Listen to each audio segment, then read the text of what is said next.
আসসালামু আলাইকুম। সবাইকে শুভেচ্ছা ও স্বাগত জানিয়ে শুরু করছি আজকের নিউজ।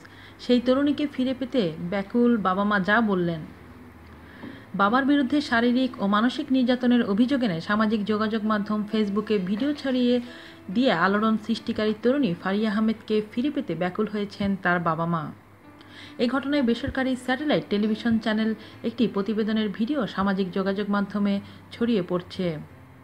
প্রতিবেদনে বলা হয়, গত 15 জুলাই বাড়ি থেকে বের হয়ে আর না ফিরলেও 21 জুলাই অজ্ঞাত জায়গা থেকে ভিডিওটি প্রকাশ করেন ফারিয়া। তাই মেয়েকে এই ভিডিও প্রকাশে বাধ্য করা হতে পারে বলে আশঙ্কা প্রকাশ করছেন মেয়েটির বাবা রেস্টুরেন্ট ব্যবসায়ী ফরিদুদ্দিন আহমেদ। তিনি জানান, ফারিয়া একটি বেসরকারি বিশ্ববিদ্যালয়ের বিবিএ 7ম সেমিস্টারের শিক্ষার্থী। 15 জুলাই বিশ্ববিদ্যালয়ের উদ্দেশ্যে বের হওয়ার পর তিনি আর বাসায় ফেরেননি। এরপর 19 জুলাই থানায় সাধারণ ডায়েরি করেন তিনি। তবে মেয়ের অভিযোগের বিষয়ে তরুণীর বাবা বলেন, এগুলো সবই মিথ্যা কথা, এগুলো আমার মেয়ের মনের কথা নয়, ওকে ভয়ভীতি দেখিয়ে চাপ প্রয়োগ করে বানানো হয়েছে।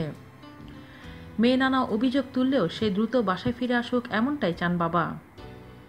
আমার সন্তান, আমার তো কষ্ট লাগে বলে কেঁদে ফেলেন বাবা। এদিকে 8 দিন ধরে মেয়েকে না পেয়ে পাগল প্রায় মা মাকসুদা বেগম। কেঁদে কেঁদে তিনি বলেন, শুধু বলতাম মা তুমি খাও, খেয়ে স্বাস্থ্যটা ভালো করো আর রেজাল্টটা ভালো করো। এই দুটি শুধু চাওয়ার ছিল, আর কিছুই চাওয়ার ছিল না।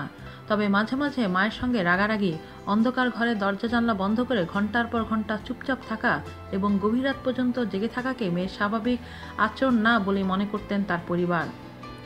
নিখোঁজের পর থেকেই ফারিয়ার মোবাইল নম্বরটি বন্ধ পাওয়া গেছে। তার বিশ্ববিদ্যালয়ের ক্যাম্পাস ধানমন্ডি এলাকায় হওয়ায় সেখান থেকেই নিখোঁজের আশঙ্কা করে ধানমন্ডি থানায় জিডি করেছে তার পরিবার। পুলিশ বলছে, তরুণীকে উদ্ধারের সব ধরনের প্রচেষ্টা অব্যাহত রয়েছে। এদিকে আহমেদ ফারিয়া নামের একটি অ্যাকাউন্ট থেকে অভিযোগ এনে ওই তরুণীর প্রকাশ করা ভিডিওটি আজ আর খুঁজে পাওয়া যাচ্ছে না। এমনকি এই ভিডিও প্রসঙ্গে তার ভাই ইরফানউদ্দিন আহমেদ ইরাম নামে একটি ফেসবুক অ্যাকাউন্ট থেকে প্রকাশ করা ভিডিওটি এখন ফেসবুক থেকে মুছে ফেলা হয়েছে। তবে ফেসবুকে ভিডিও আপলোড করে পিতার বিরুদ্ধে অমানসিক নির্যাতনের অভিযোগকারী তরুণী আহমেদ ফারিয়া একজন আইনজীবী সহায়তা নিয়েছেন। 22 জুলাই শনিবার একটি ফেসবুক স্ট্যাটাসের মাধ্যমে তিনি এ তথ্য জানান।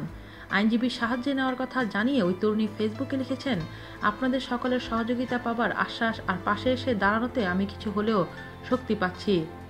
আপনাদের অবগতির জন্য জানাচ্ছি, আমি ইতিমধ্যে একজন আইনজীবীর সহায়তা গ্রহণ করেছি এবং আইনজীবী আমার বাসায় উকিল নোটিশ প্রেরণ করেছেন। আজ এ পর্যন্তই। ভালো থাকবেন সবাই। আল্লাহ হাফেজ।